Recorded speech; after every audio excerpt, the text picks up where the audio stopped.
బ్రహ్మార్పణముడ సంపూర్ణ బ్రహ్మ లక్షణాలతో నడుచుకునేవాడు జీవన్ముక్తుడు. సంపూర్ణ బ్రహ్మ లక్షణాలతో అంటే పూర్ణంగా మళ్ళీ వెనకడుగు లేకుండా ఆ బ్రహ్మంలో లయమవుతూ ఆత్మతో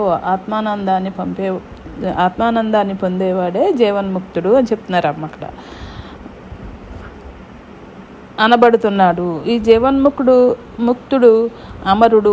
ఎందుకంటే జీవించి ఉన్నప్పుడే దేహంలో ఉన్నాడు, మరణించినప్పుడు అంతటా ఉన్నాడు. జీవన్ముక్తుడు అమరుడు అని తెలియజేస్తున్నారు అక్కడ.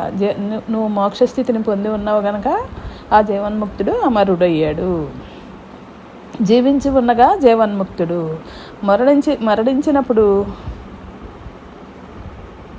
మరణించినప్పుడు అంతటా ఉన్నాడు. మరణించినప్పుడు అంతటా చైతన్యమే నిండి ఉంది కనుక ఆ చైతన్యంలో తాను ఒక చైతన్యంగా మిగిలిపోయాడు. అందుచేత అంతా తానై ఉన్నాడు అని చెప్తున్నారు అక్కడ. జీవన్ముక్తుడైన వాడు అలా పరమాత్మ స్థితిలో దేహం విడిచిన తర్వాత పరమాత్మ స్థితిలో పరమాత్మగా మిగిలిపోతాడు అని చెప్తున్నారు అక్కడ ఉన్నాడు. అప్పుడు వాడు మరణించినట్లు అవ్వట్లేదు. ఆత్మకు మరణం లేదు కనుక అప్పుడు వాడు మరణించినట్లు కాదు, ఆత్మలో ఆత్మగా లీనమైపోయాడు కనుక అక్కడ ఆత్మకి మరణం లేదు, జీవన్ముక్తుడికి మరణం లేదు అని తెలియజేస్తున్నారమ్మ అక్కడ. ఆ దేహం మాత్రమే డ్రాప్ అవుతుంది అని తెలియజేస్తున్నారమ్మ. దేహంతో ఉంటే పాత్ర చేస్తున్నాడు, దేహం వీడితే ఖాళీగా ఉంటాడు. దేహంతో ఉన్నప్పుడు ఏ ప్రారంధాన్ని అయితే కూడా తెచ్చుకున్నాడో ఆ ప్రారంధం యొక్క పాత్రని పూర్తి చేస్తున్నాడు. దేహం విడిచాడంటే మళ్ళీ ఖాళీగా ఉంటూ పాత్రలో ఉంటే ఏదో ఒక కర్మని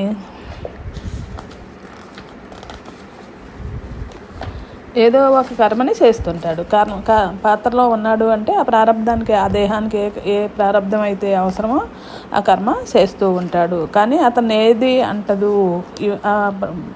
జీవన్ముక్తుడు కాక తానే పరమాత్మ స్థితి కనుక ఆ పరమాత్మ స్థితి నుంచి ఏ కర్మ జరిగినా అక్కడ అతన్ని ఏది అంటదు అని చెప్తున్నారమ్మ అక్కడ పాత్ర లేదు కనుక ఖాళీగా ఉంటాడు. ఆ దేహాన్ని సరిపెట్టాడంటే, దేహాన్ని త్యజించాడు అంటే ఇంకా అక్కడ పాత్ర లేదు కనుక ఖాళీగా అనంతుడుగా ఉంటాడు అని చెప్తున్నారమ్మ అక్కడ. దేహంతో ఉన్నప్పుడు నేత్రాలతో చూస్తూ ఉంటాడు. దేహాన్ని వదిలితే నేత్రాలు లేకున్నా చూస్తుంటాడు. అంతటా ఉన్నది ఆ సర్వాంతర్యామి కనుక ఆ పరమాత్మ స్థితి కనుక అతనికి దేహంతో పని లేదు. దేహం లేకపోయినా కూడా సర్వాన్ని చూస్తూ ఉంటాడు. సర్వానికి ఆధారమై ఉన్నాడు కనుక సర్వాన్ని చూస్తూ ఉంటాడు అని చెప్తున్నారు అమ్మ అక్కడ. ఎందువల్ల ఇన్నాళ్ళు బాహ్యనేత్రాలతో చూసేది ఆ లోపల ఉన్న బ్రహ్మమే కనుక ఎందుకు అలా చూడగలడు? ఎందువల్ల అంటే ఇన్నాళ్ళు బాహ్యనేత్రాలతో చూసిన వాడు కూడా ఆ లోపల ఉన్న పరమాత్మే గనక, పరమాత్మకి ఏది అవసరం లేదు కనుక ఎప్పుడు ఎల్లవేళ్ళ ఈ లోకానికి అంతటికి ఆధారభూతుడై ఉన్నాడు. ఎలా అయినా చూడగలడు అని చెప్తున్నారు అమ్మ అక్కడ.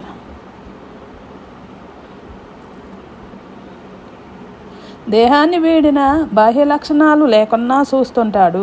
దేహాన్ని వీడిన బాహ్య లక్షణాలు లేకున్నా చూస్తూనే ఉంటాడు. జరిగేదంతా భగవంతుడు చూస్తూనే ఉంటాడు అని చెప్తున్నారు అమ్మ అక్కడ. ఇప్పుడు దేహబందీ కనుక పాత్ర ఉంటుంది. ఈ జీవన్ముక్తుడు కూడా దేహబందీ గనక, దేహాన్ని తెచ్చుకుని వచ్చాడు గనక, తన పాత్రను తీసుకుని వచ్చాడు గనక అక్కడ తన పాత్రను నిర్ణయించుకుని వచ్చాడు కనుక దేహంలో బందీగా ఉంటాడు. దేహబందీ ఉంటుంది అని చెప్తున్నారు అక్కడ. ఉంటుంది. అప్పుడు బ్రహ్మస్వేచ్ఛ కనుక కర్మలు లేక ఖాళీగా ఉంటాడు.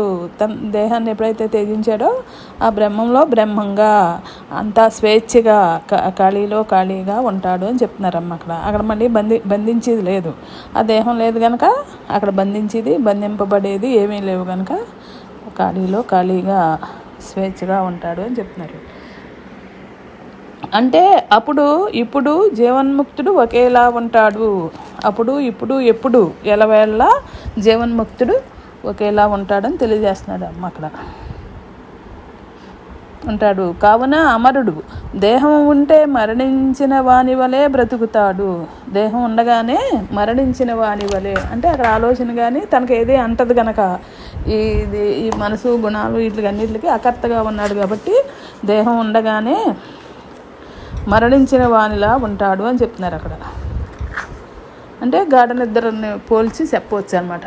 నీ స్థితి గాఢ నిద్రలో ఎలా ఉంటుందో వేకుల్లో కూడా అలా ఉండాలి అని సాధకుడికి అమ్మ చెప్పేవారు. అది జీవన్ముక్తుడి యొక్క లక్షణాలు అనమాట. నిద్రపోయినా మెలకుగా ఉన్నా మరణించినా తను ఉండే స్థితి మాత్రం ఒక్కటే అని తెలియజేస్తున్నారు అమ్మ అక్కడ. అమరుడవుతాడు. జ్ఞానం మాయలోని బ్రహ్మాన్ని చూపిస్తుంది.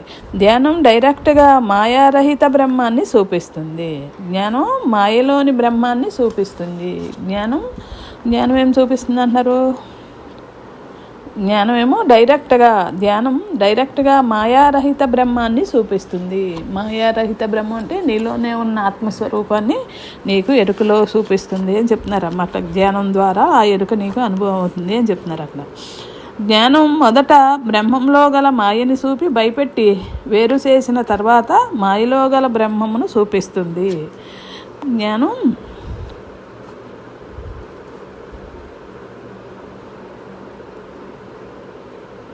జ్ఞానం మొదట బ్రహ్మంలో గల మాయని చూపి భయపెట్టి వేరు చేసి తర్వాత మాయలో గల బ్రహ్మాన్ని చూపిస్తుంది. అంటే నీవు అందుకునే స్థితి కాదు అని బెదిరించి అసలు జ్ఞానాన్ని అసలు స్వరూపాన్ని చూపించి భయపెడుతుందంట అక్కడ మాయ.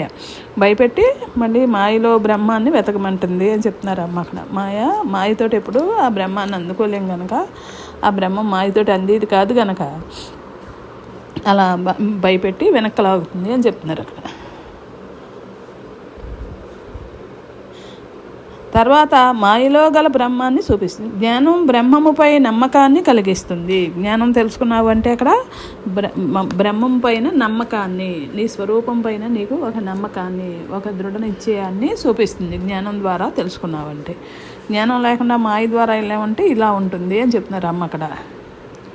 నమ్మకాన్ని కలిగిస్తుంది. ధ్యానం నీవే బ్రహ్మం అనే అనుభవాన్ని ఇస్తుంది.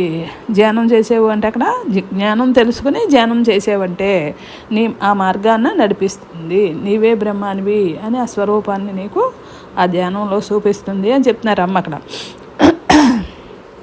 నడిపిస్తుంది.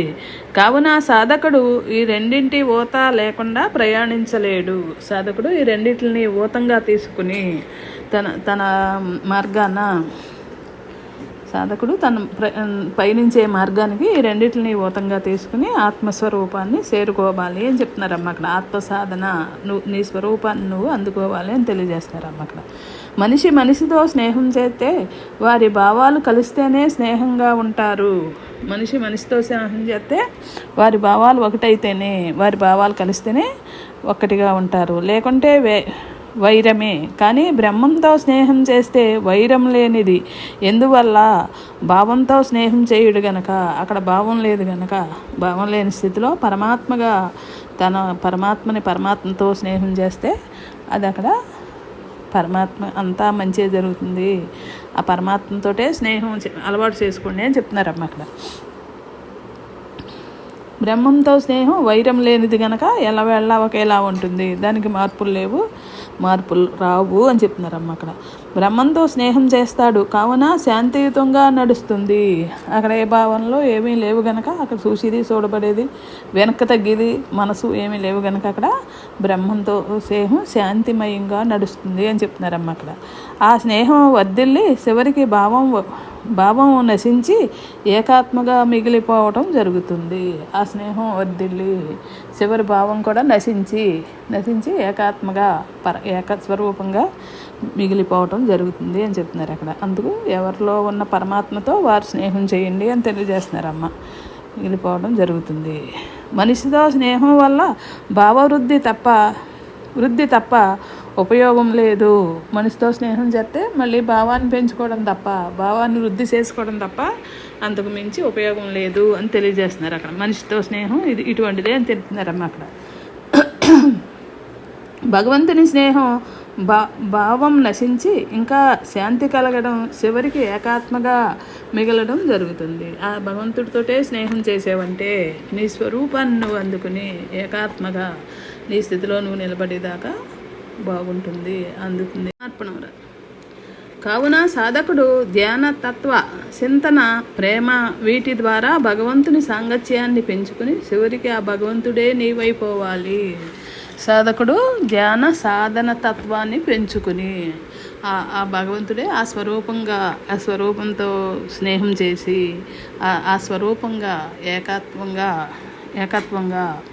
ధ్యాస, తత్వచింతన, ప్రేమ వీటి ద్వారా భగవంతుని సాంగత్యాన్ని పెంచుకుని చివరికి భగవంతునిగా మిగిలిపోవచ్చు అని చెప్తున్నారు అమ్మ. అక్కడ భగవంతుడి కోసం ఎల్లవేళలా ఆ తపన, ఆనందంతో ఆ స్నేహం చేసి ఎప్పుడు వేడకుండా ఆ స్థితిని వేడకుండా ఉన్నావు అంటే ఆ భగవంతుడే నీవైపోవచ్చు అని తెలియజేస్తున్నారు అమ్మ. అక్కడ అజ్ఞాని దైవాన్ని కొండల్లో, కోనల్లో మాత్రమే దర్శించగలడు. అజ్ఞాని మాయలో ఉన్నవాడు ఏం చేస్తున్నాడు? కొండల్లో, కోనల్లో, ఇంట్లో, గుళ్ళో అన్నీ ఎదుగుతున్నాడు. అక్కడ మాత్రమే దర్శించగలడు. ఏపాటి ఒక్క క్షణం ఏమరపాటుగా ఒక్క నిమిషం మాత్రమే దర్శించగలడు. అక్కడ జ్ఞాని తన హృదయంలో దర్శించగలడు. జ్ఞాని ఏం చేశాడు? కూర్చున్న చాటు కూర్చుని తన ధ్యాన స్థితిలో తన హృదయంలో మాత్రమే తనలో ఉన్న స్వరూపాన్ని, ఆ పరమాత్మ స్థితిని దర్శించగలడు. ఎక్కడికి వెళ్ళక్కర్లేకుండా, ఏ కదలికలు లేకుండా కూర్చున్న కాడే దర్శించగలడు అని చెప్తున్నారు. హృదయంలో ధ్యాని తానే దేవుడై నిలిచిపోతాడు.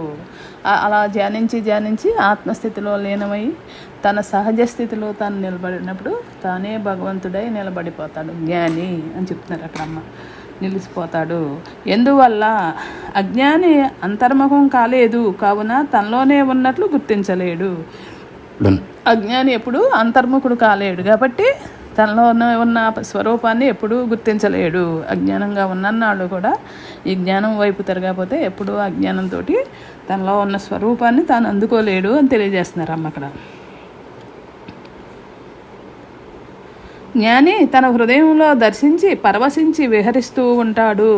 అదే జ్ఞానికైతే తన హృదయంలో అనుభవం అయింది, అనుభవంలో నిలబడ్డాడు కాబట్టి ఆ ఆనందంతో, ఆ చక్కటి ఆ ఆనందంతో, ఆ శాంతితోటి ఆ తపనలో ఉన్నట్లు పరవశించి విహరిస్తూ ఉంటాడు. చూసారా? తన స్వరూపానందంలో ఉన్నాడు కాబట్టి, స్వరూపాన్ని అనుభవంలో పెట్టుకున్నాడు కాబట్టి ఆ స్వరూపానందంలో దర్శించి పరవశించి విహరిస్తూ ఉంటాడు అని చెప్పారు అక్కడ అమ్మ. శుద్ధ మనసుని తనలో లయం చేసుకుని ఎప్పుడు లయం చేసుకోగలడంటే ఆ మనసు యొక్క ఆర్తి చల్లారిన అనంతరం భగవంతునిపై ప్రేమ కురిపించి ఇక ఆ పరమాత్మత గమనాన్ని సాగించలేని స్థితిలో మనసు లయమవుతుంది. ఆర్తితోటి ప్రేమతోటి మాత్రమే ఆ పరమాత్మ స్థితిని అందుకోగలం. ఆ పరమాత్మని ధ్యానించి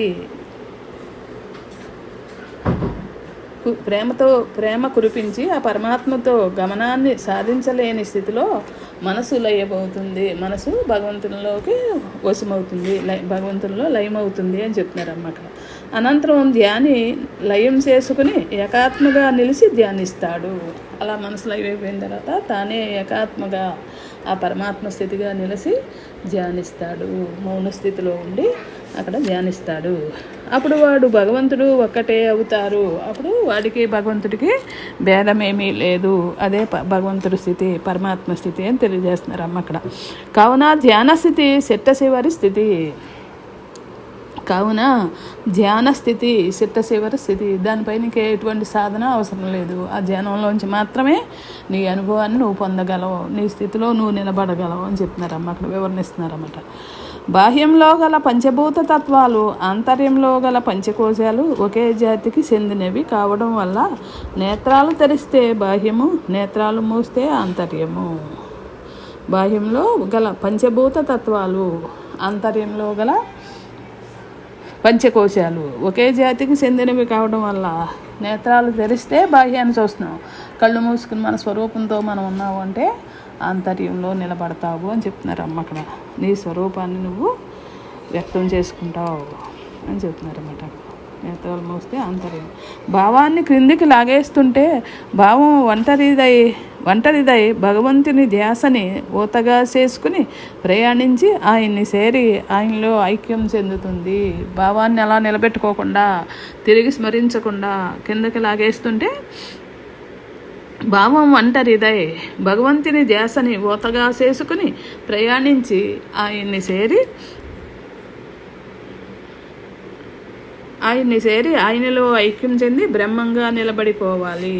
ఆ భావం వచ్చినప్పుడు ఊతకర్రతో కొట్టేవంటే, ఆ భావాన్ని కిందికి తొక్కేసేవంటే ఉన్నది ఆ బ్రహ్మమే. ఆ బ్రహ్మాన్ని చేరి హాయిగా ఆనందంగా నిలబడిపోవాలి అని చెప్తున్నారు అక్కడ. బ్రహ్మంగా నిలబడిపోవాలి. ప్రతి ఒక్కరిలో గల బ్రహ్మమే దిక్కు, మరొకరు సహాయం చేయలేరు. ప్రతి ఒక్కరిలో కూడా ఆ ఉన్న పరమాత్మ స్థితి మాత్రమే వారికి దిక్కు. ఇంకొకరు సహాయం చేసేది కాదు, ఇంకొకరు అందించేది కాదు. గురు రక్షణలో ఈ సాధన జరగాలి అని తెలియజేస్తున్నారు. గురువు మాత్రమే అందించగలడు. గురు సహాయంతో మాత్రమే ఎదగగలవు.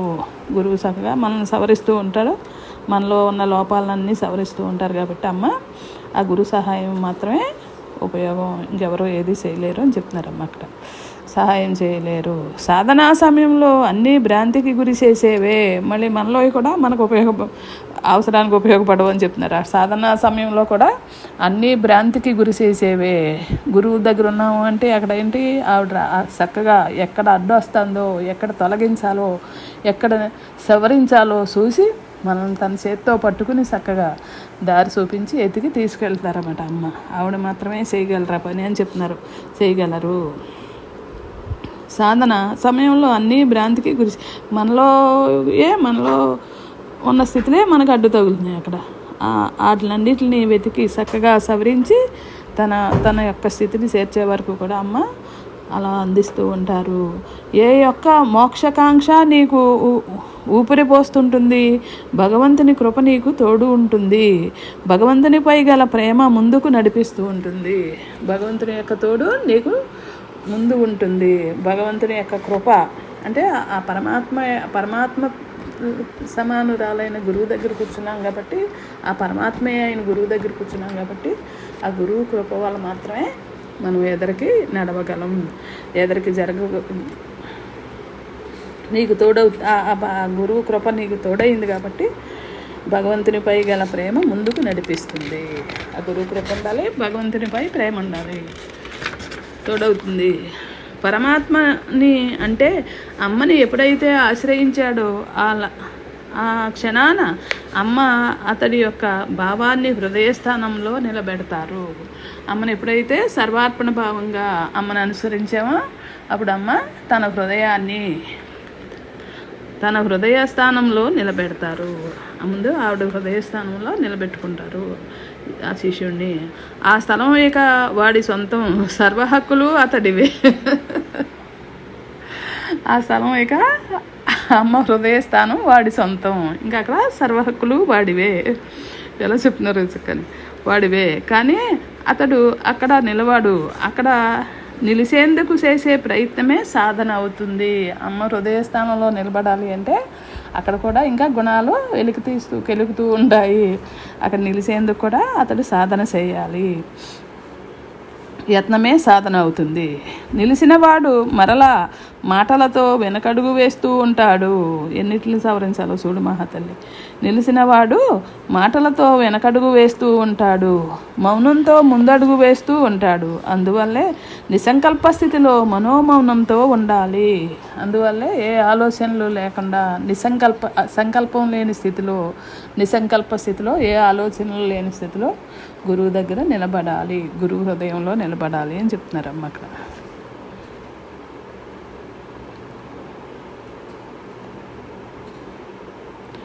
ఉండాలి. మనసు యొక్క మౌనం ముందుకి దాని కదలిక వెనక్కి ప్రయాణింపజేస్తుంది. మనసు యొక్క మౌనంతో అలా నిలబడ్డావంటే ఆ ప్రయాణం ముందుకు జరుగుతుంది. కదలిక జరిగిందంటే మళ్ళీ అక్కడ వెనక్కి ప్రయాణిస్తుంది. కావున మౌనం వల్ల బ్రహ్మ ప్రయాణం సాగుతుంది. ఆ మౌనంలో అలా నిలబడగలిగేవంటే అక్కడ బ్రహ్మ ప్రయాణం ఎదరికి సాగుతుంది. నీ స్థితిని నీకు ఎదరికి నిలబడుతుంది అని చెప్తున్నారు. అమ్మ ఎల్లవేళ అంతటా ఉన్నవాడితో అనుసంధానంలో ఉంటారు. అంతటా ఉన్నవాడు ఆవిడికి ఒకటే కనుక, ఒకటే స్థితి కనుక అంతటా ఉన్నవాడిలా నిలబడి ఉంటారు అని చెప్తున్నారు అక్కడ. మనం అమ్మని పట్టుకుంటే అమ్మ అంతటా ఉన్నారు కాబట్టి మనకి అంతటా ఉన్న బ్రహ్మంతో అనుసంధానం ఏర్పడుతుంది. అమ్మని పట్టుకునే ఉన్నాం. అర్పణం ఆ పరమాత్మే నీ హృదయంలో ఉన్నాడు అంటే అమ్మ నీవు ఒక్కరే. అయితే అనంత బ్రహ్మము అదే అయి ఉన్నప్పుడు నీవు అంతటా వ్యాపించి ఉన్నవాడవే కదా. కానీ పాత్రలా కాకుండా నీవు ఎరుకతో ఉండాలి. అమ్మ ఆ పరమాత్మ నీ హృదయంలోనూ ఉన్నాడు అంటే అమ్మ ఆ పరమాత్మ అంటే అమ్మ స్థితిని చెప్తున్నారు అక్కడ. అమ్మ నీవు ఒక్కరే అయితే అమ్మ మనకే భేదం లేదు కనుక ఆ పరమాత్మ స్థితి అమ్మలో ఉన్న ఏ పరమాత్మ అయితే ఉందో అదే మనలో ఉంది. అమ్మలో ఉన్న పరమాత్మ కూడా మనమే అయి ఉన్నాం కాబట్టి అక్కడ అమ్మకి మనకి భేదం లేని స్థితికి సాధకుడిగా మిగలటం జరిగింది కాబట్టి ధ్యాస మారిపోయిందా పేజీ?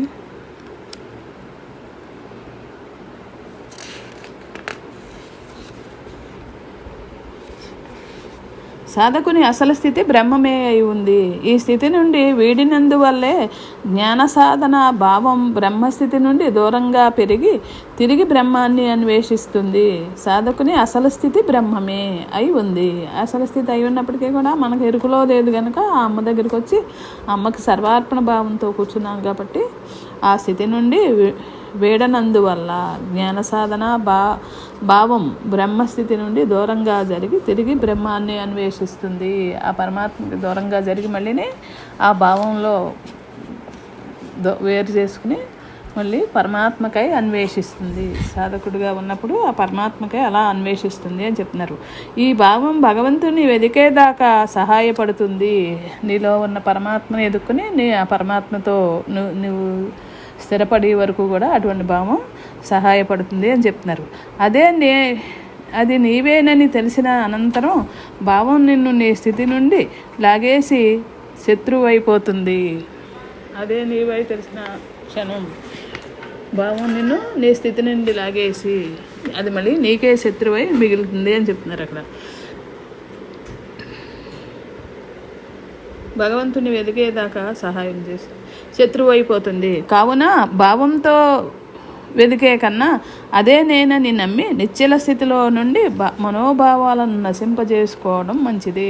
భావంతో వెదిగామంటే ఆ భావంతో కూడా ఎప్పుడు ఎక్కడ దొరకడు, అది వేరైపోతుంది. ఆ భావం లేని స్థితిలో నేనే పరమాత్మనై ఉన్నానన్న నిశ్చలమైన స్థితి నుంచి ఆ పరమాత్మను పట్టుకున్నావంటే అది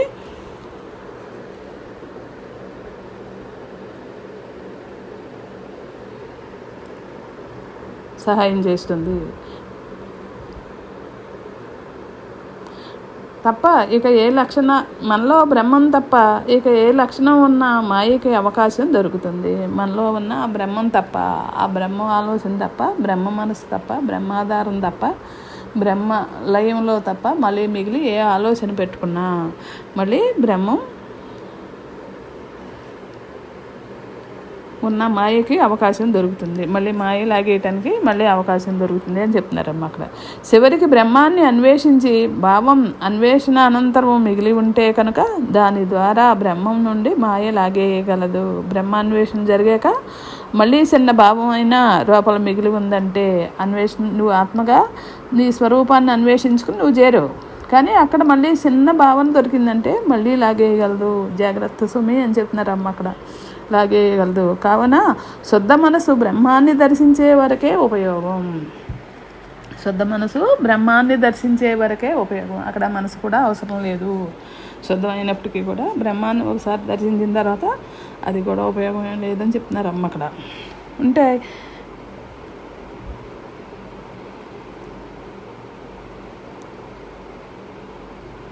ఉపయోగం. తర్వాత అది బ్రహ్మంలో లీనమైపోవాలి. మళ్ళీ ఆ శుద్ధ మనసు కూడా బ్రహ్మంలో లీనమైపోవాలి.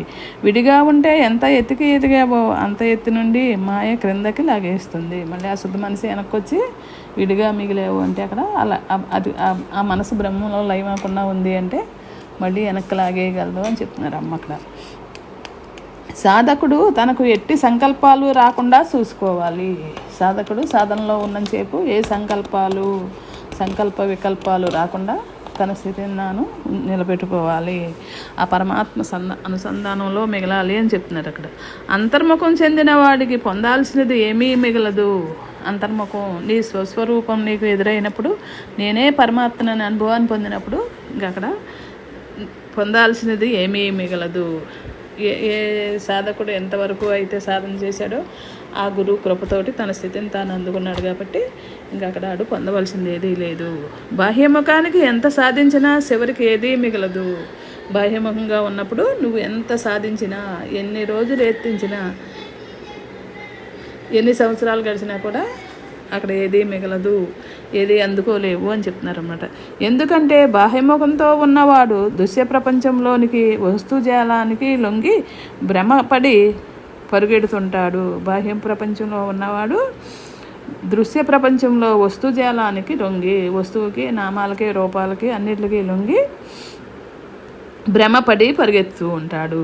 ఆ భ్రమ జన్మకి కారణమవుతుంది. ఆ భ్రమ వల్లే మళ్ళీ జన్మల పరంపరలో మళ్ళీ జన్మని తయారు చేసుకుంటున్నామని చెప్తున్నారు అమ్మ అక్కడ. వస్తువుని దక్కించుకొని తృప్తి పడుతుంటాడు, కానీ పూర్తిగా వస్తువుపై వ్యామోహం మాత్రం పోదు. ఆ వస్తువు దక్కాక ఆ వస్తువుని దక్కించుకొని తృప్తి పడతాడు, కానీ ఆ వ్యామోహం మాత్రం ఆ వస్తువు మీద ఎప్పటికీ పోదు అని చెప్తున్నారు అమ్మ అక్కడ. వస్తువు వ్యామోహం అంటే అటువంటిది.